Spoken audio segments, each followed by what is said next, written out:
Alors aujourd'hui, on va parler de découvrir le monde.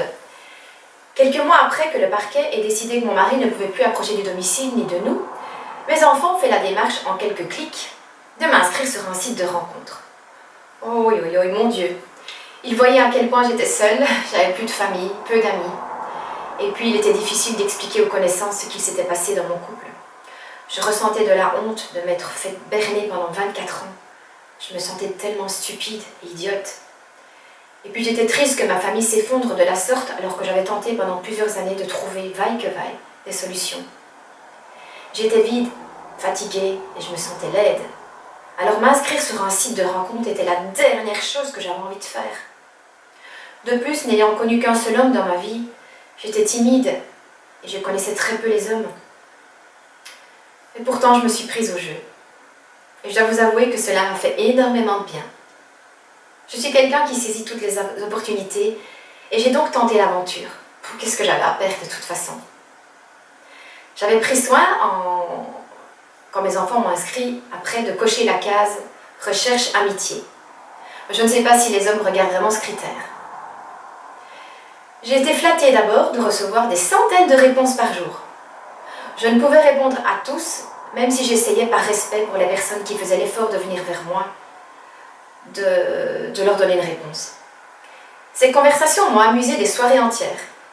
Il n'a pas fallu longtemps pour que les demandes de rendez-vous affluent, et là, ce fut encore pour moi une étape de plus à franchir.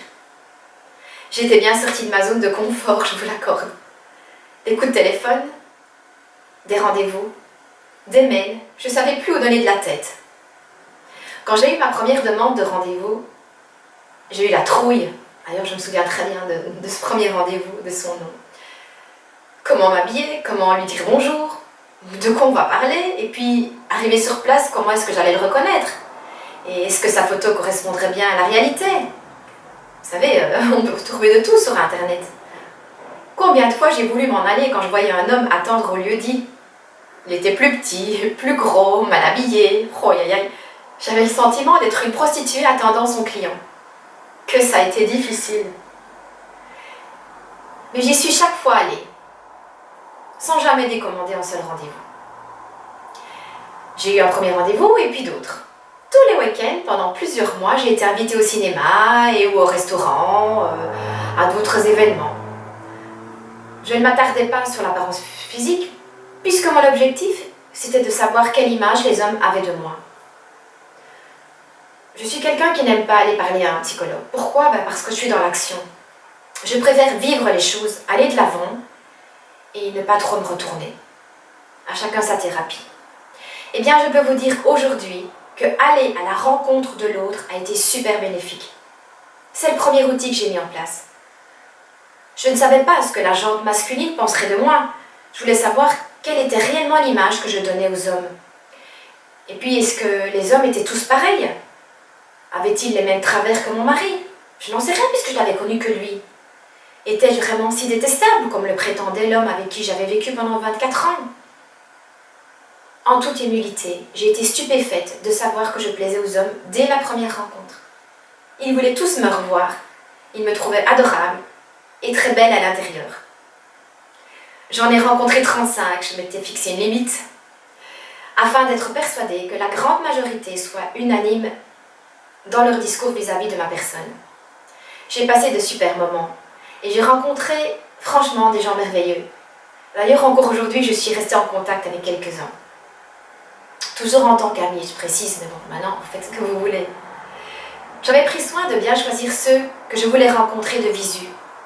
Et j'avais fait fort attention aux discours sur Internet cachés entre les lignes de leurs écrits.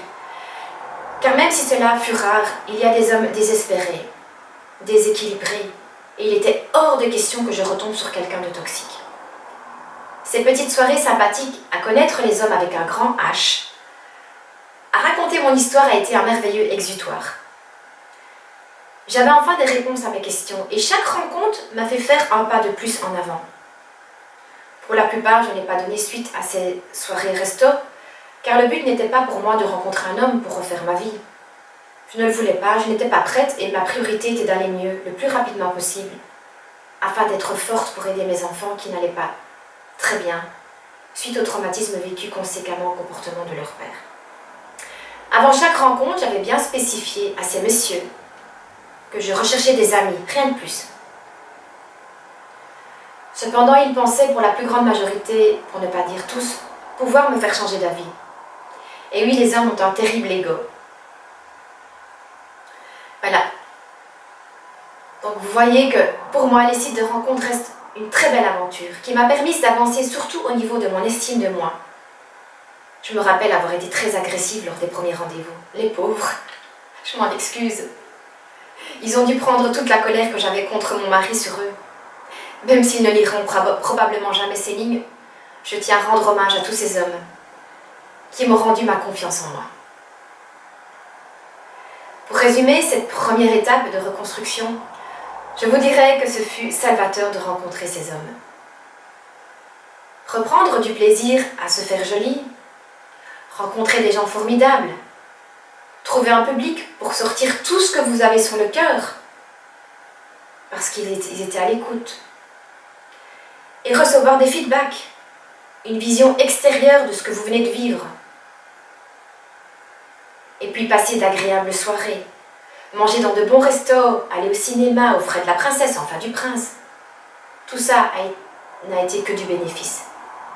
Il y en a même plusieurs qui sont venus m'aider pour des menus travaux dans mon jardin et dans la maison que je n'arrivais pas à faire seule. J'ai eu aussi des conseils d'un avocat concernant ma liquidation matrimoniale, car j'ai rencontré aussi toutes sortes de professionnels.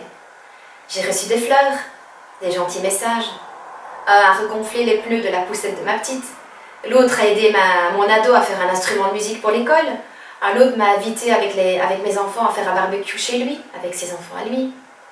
Voilà. Franchement, je ne regrette pas du tout. Alors votre défi du jour, c'est inscrivez-vous sur un site de rencontre et écoutez ce qu'ils vous donneront comme conseil. Si vous n'êtes pas prêt à rencontrer des personnes de suite, de manière physique, parlez-leur déjà de votre histoire en ligne ou au téléphone.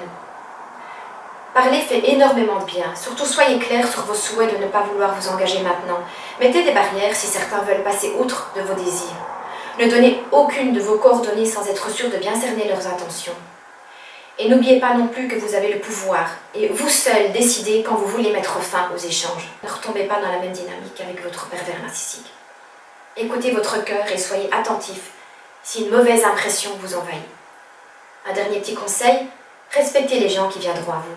Soyez honnête sur vos envies. Expliquez-leur vos décisions de ne pas poursuivre de façon respectueuse. Flattez-les, car ce sont souvent des hommes qui ont aussi une piètre estime d'eux-mêmes. Alors après, je n'avais plus besoin de ce type de thérapie. J'avais trouvé ce que je cherchais. J'étais quelqu'un de tout à fait normal. C'est tout ce que je voulais entendre.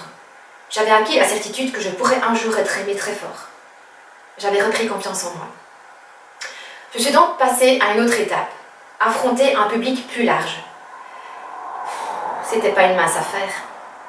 Pendant plusieurs années, j'avais été mère et employée, mais mon mari me gardait souvent cloîtrée à l'intérieur.